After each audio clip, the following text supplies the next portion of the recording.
कांग्रेस नेता प्रवक्ता पवन खेड़ा को असम की पुलिस ने गिरफ्तार किया है। दिल्ली की द्वारका अदालत में ले जाया जा रहा है। मेडिकल हो चुका है, यानी कि ये सारी प्रक्रियाएं हैं जिन प्रक्रियाओं को पूरा करते हुए पवन खेड़ा को बस अब से कुछ ही देर में अदालत में पेश किया जाएगा। और क्योंकि असम पुलिस ने पवन खेड़ा को गिरफ्तार किया है, तो असम पुलिस चाहती है कि पवन खेड़ा की रिमांड मिल जाए।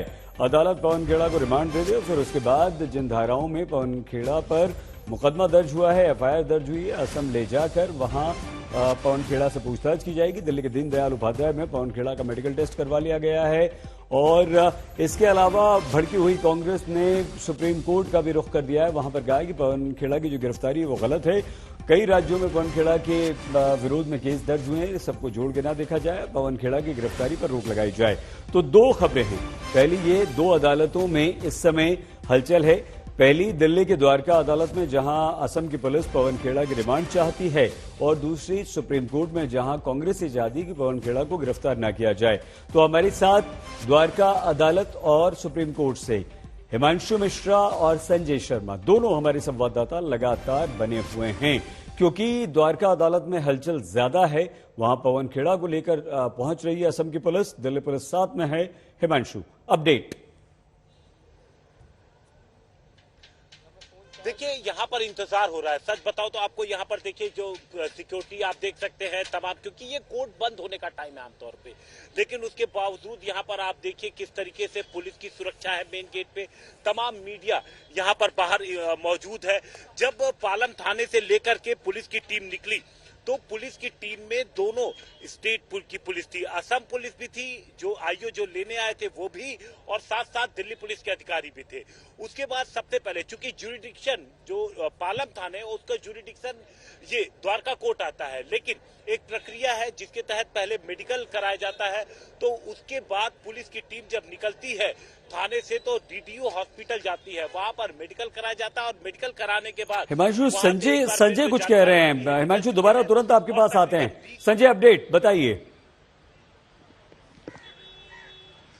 सुप्रीम कोर्ट ऑर्डर लिखा रहा है। सुप्रीम कोर्ट ने ऑर्डर में पहले सारी चीजें विस्तार से लिखाई हैं, और अब ऑपरेटिव पार्ट लिखाया जा रहा है। लिहाजा मुझे इस कान में मैं आपकी आवाज सुन रहा हूं, इधर कोर्ट की आवाज सुन रहा हूं। ठीक है। तो मुझे लग रहा है कि बस अब जैसे हमें बात कर रहे हैं, तो ये ऑपरेटिव पार्ट बस अभी आने ही वाला है। तब तक आप हिमांशु से बात करिए, मैं हाथ उठाऊंगा तो फिर मैं आपको खबर दूंगा। नहीं, हम बिल्कुल, लेकिन थोड़ा सा इतना सा ये बता दीजिए, आप इसे थोड़ा आम भाषा में हमें समझा दीजिए। संजय, ऑर्डर लिखवाया जा रहा है, मतलब सुप्रीम कोर्ट में सुनवाई पूरी हो चुकी है?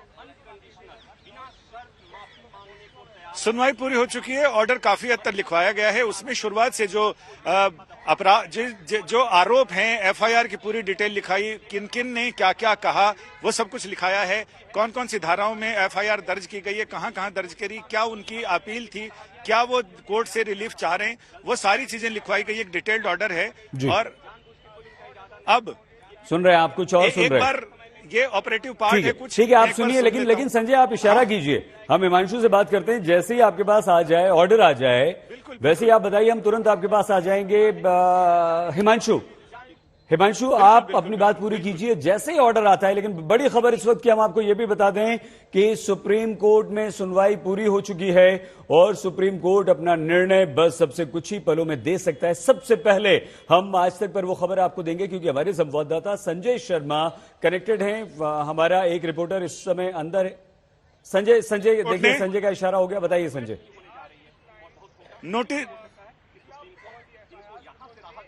सुप्रीम कोर्ट ने नोटिस इशू कर दिया इस मामले पर, और तीनों एफआईआर क्लब करने को कहा है। नहीं, जमानत का क्या हुआ? जमानत पे जो कांग्रेस चाह रही थी, वो गिरफ्तारी पे रोक की जो बात कर रही थी, उस पे क्या हुआ?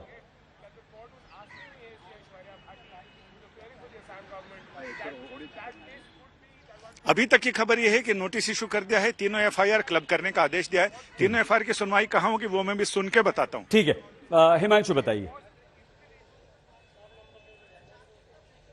देखिए, अभी जो कुछ ही देर में सुगबुगाहट यही है, यहाँ पर जिस तरीके की सुगबुगाहट हो रही है उसको देख के यही कह सकते हैं कि कुछ देर में ही पुलिस लेकर के यहाँ पर पवन खेड़ा को पहुंचने वाली है। हम ये कह सकते हैं कि शायद पुलिस भी, जो दिल्ली पुलिस है या असम पुलिस है, जो लेकर के निकली थी पवन खेड़ा को अपने साथ, शायद वो भी इंतजार कर रही थी कि सुप्रीम कोर्ट क्या कुछ कहता है, वो उनके सामने भी वो स्थिति स्पष्ट हो जाए, क्योंकि पुलिस को ये बात अच्छे से पता थी कि कांग्रेस के पिता सुप्रीम कोर्ट पहुंच गए हैं इस पूरे मामले को लेकर के। तो शायद पुलिस ये इंतजार कर रही थी, क्योंकि देखिए तब से जहां से थाने का जो रास्ता और जो मेडिकल है इतना आमतौर पे वक्त नहीं लगता, लेकिन अब जिस तरीके से संजय शर्मा बता रहे हैं कि वहां से ऑर्डर आ गया है, नोटिस इश्यू करने की बात है, एफआईआर को क्लब करने की बात है, तो अब ये उम्मीद हम जता रहे लग रही है कि कुछ ही देर में यहाँ पर पुलिस लेकर के पहुंच जाएगी। आपको हम दिखाते हैं कि पुलिस की तमाम जो हलचल इस गेट के बाहर आप देखिए द्वारका कोर्ट। अच्छा हिमांशु एक बात और बता दीजिए हमें, बात करते करते तस्वीरें दिखाते दिखाते। हिमांशु वो ये कि सुप्रीम कोर्ट का संजय ने एक ऑर्डर का एक हिस्सा तो हमें बता दिया कि तीनों जो एफआईआर हैं उन्हें क्लब कर दीजिए, एक साथ उन पर सुनवाई कीजिए। क्या इसका कोई भी असर द्वारका अदालत पर और अभी जो पेश करेंगे बवनखेड़ा उस पर पड़ेगा? हाँ संजय कुछ कहना चाहते हैं? हाथ खड़ा कीजिए संजय। एक सेकंड हिमांशु, कुछ कहना चाहते हैं संजय आप? हाँ या नहीं बताइए प्लीज। सुप्रीम कोर्ट ने कहा है कि जब तक रेगुलर बेल के लिए अप्लाई किया जाए तब तक उनको प्रोटेक्शन दिया जाए गिरफ्तारी से, और फिलहाल अभी